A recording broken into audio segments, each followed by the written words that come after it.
Ici, c'est France Bleu Bourgogne.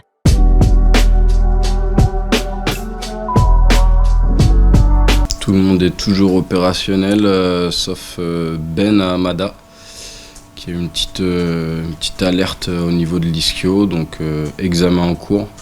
Ça tend à une petite lésion.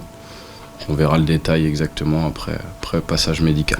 Dans l'organisation des semaines, dans l'anticipation de la récupération, ce qu'on a fait samedi matin post-match, pour s'assurer que tout le monde ait un niveau de récupération acceptable, mais aussi un niveau de travail égal, donc avec une partie de compensation pour certains joueurs et une partie d'écrassage et soins pour les autres.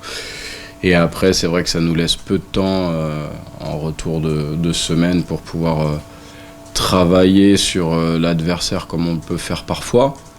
Mais étant donné qu'on se base surtout, nous, en ce moment, sur notre plan de jeu et notre projet de jeu personnel, c'est pas si déstabilisant que ça. Après, c'est sûr que ce match en semaine, on aurait préféré le jouer chez nous et pas faire 5 heures de bus aller-retour pour enchaîner en plus le samedi en Coupe de France.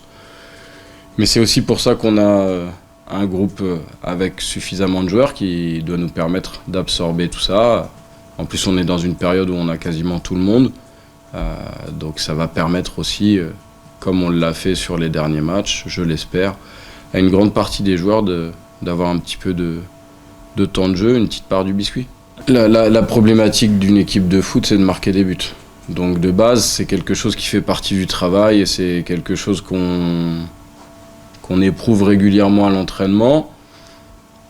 Après, il se fait que nous, aujourd'hui, on arrive à rétablir ou à établir ou à maintenir l'équilibre en n'en prenant pas beaucoup. Mais il ne faudrait pas qu'on prenne plus de buts qu'on en met. Et pour le moment, il n'y a rien qui nous le garantit, puisque effectivement, on ne marque pas assez de buts. C'est une problématique à travailler, c'est peut-être aussi une histoire de confiance, c'est une histoire de justesse sûrement. Et on y travaille effectivement depuis le début de l'année, depuis la préparation, et puis on continuera d'y travailler, parce que ça fait partie des problématiques du foot. Donc en soi, pour moi, il n'y a rien de bien différent de l'habitude. Sur les 2 derniers matchs, ils ont un seul but marqué pour 6 encaissés. Donc c'est vrai que si on prend le début de saison, ils étaient plutôt prolifiques sur cet aspect-là, mais un peu moins sur les derniers matchs. C'est une équipe qui est dans une dynamique difficile, mais qui est quand même bien positionnée au classement. On sait très bien que c'est un des candidats déclarés à la montée, donc forcément c'est un match hyper stimulant. Et quand vous dites que ça promet, oui, j'espère bien que ça promet et qu'on va prendre du plaisir à jouer ce match-là, notamment dans un magnifique stade avec des supporters très présents. Et c'est pour ça qu'on fait du foot, c'est pour ces matchs-là. Ouais, ni en déplacement ni à domicile au final.